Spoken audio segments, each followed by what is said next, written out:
wata wadda Allahu bai yi kamata ba, ga wata wadda Allah yake so zai ba, ga wata wadda annabi ke mata marhaba, ga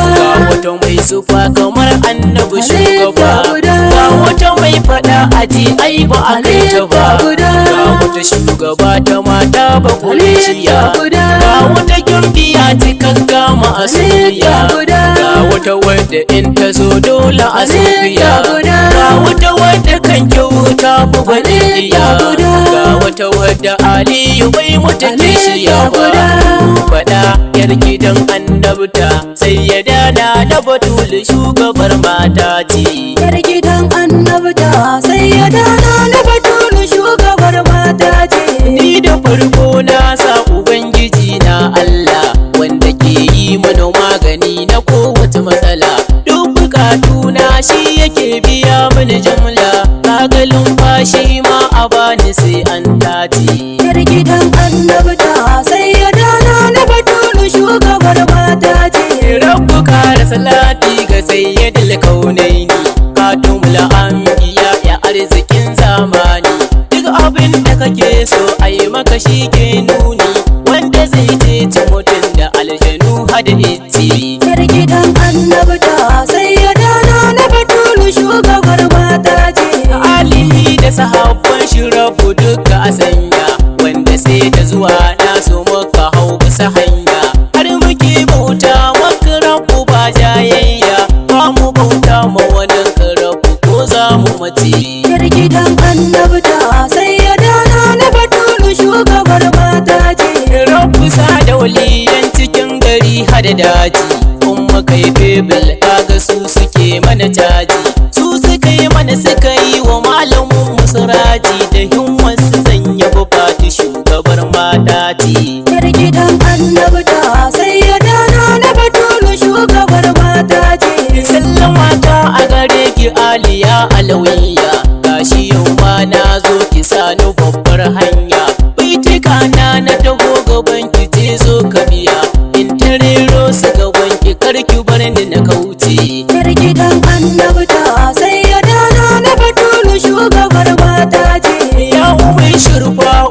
ni ina kaunar ki, ni farai na hada rayuwar ga tauna baki, har umina da aba wallahi ni na baki, ke kadai ce na rike rikon da ba sassauci. Yar gidan annabta sai ya dana na Batul shugabar mata ce. Sai ya da siddiqa bara nake a gidanki, in zamo dan sharar gidanki komai wanki, sai ki ce alƙasim zo kawai ga aiki, in na samu hakan ai wallahi ni na dace. Yar gidan annabta sai ya dana na Batul shugabar mata ce. Fatima ki amince da ni a kowane ƙarni, in zamo takalmin kafar ki mai kyan nuni, zare in na bukata dan Aliyu a bani, in na samu hakan ai wallahi ni na dace. Yar gidan annabta sai ya dana na Batul shugabar mata ce. Na faɗa na ƙara wallahi babu kamar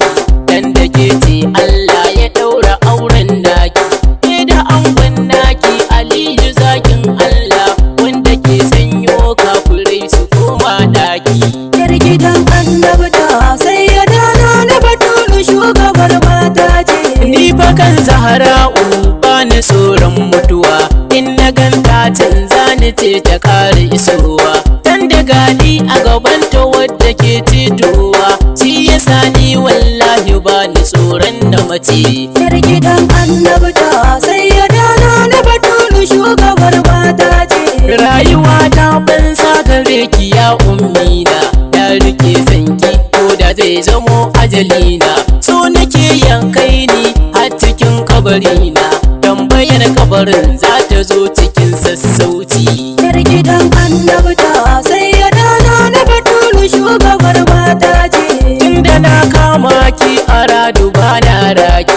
ko wajen ɗaukar ranki zo gurin da gane ki, su suna aikin su ni ina kallon ki, ina faɗin matsayinki har a kai na makwanci. Yar gidan annabta sai ya dana na Batul shugabar mata ce. Ya ilimin ka ile ka faɗi ma ki haɗe kan har mazan mu da mata mu rinka tausan kanmu kar mu sanyo san kai cikin dukan sha'anin mu hasada fa mu gane tana zubar da mutunci yar gidan annabta sai ya dana na Batulu shugabar mata ce Fatima na roƙe ki dan Hassan da Usaini kariyar ki bani da sharrukan zamani kar ki bar sharrin nasu ko kaɗan ya biyo ni dan isar abban naki shugaban adalci yar gidan annabta sai ya dana na Batulu shugabar mata ce to a hayyayin ina na zara Batulu sai mu daga hannu mu jinjina wa Batulu sai mu tafawa Fatima diyatar Rasulu garkuwar ɗinka ile ka kaji mai adalci yar gidan annabta sai ya dana na Batulu shugabar mata ce Fatima yau dai ga mu nan a kofa gidanki assalamu ala sallama muke a gare ki yau umarni mu shigo mu durkusa a gabanki tarin bukatu na wa gunki yau zan kwance yar gidan annabta sai ya dana na Batulu shugabar mata ce Fatima yarda na dinga san ki kowane hali Fatima yi mani so irin na 'ya'yan hali Fatima da akwai tsohon da ya dan dame ni inda na yi wayo na ji an kira shi talauci doki kare ni kar ya ganda ko bisa hanya jefa-jefan makiya da sun yi sasu su juya Fatima ni kuma kare ni da yin zalunci Fatima kar ki bari ni ku a zalunce ni Fatima na roƙe gidan Hassan da Husaini dan da zan yi wa fadi da ke a sallace ni Fatima yarda ki kai ni gun mahaifina ki ce a bani kulawa ina cikin mabiyanki bi salam al'umma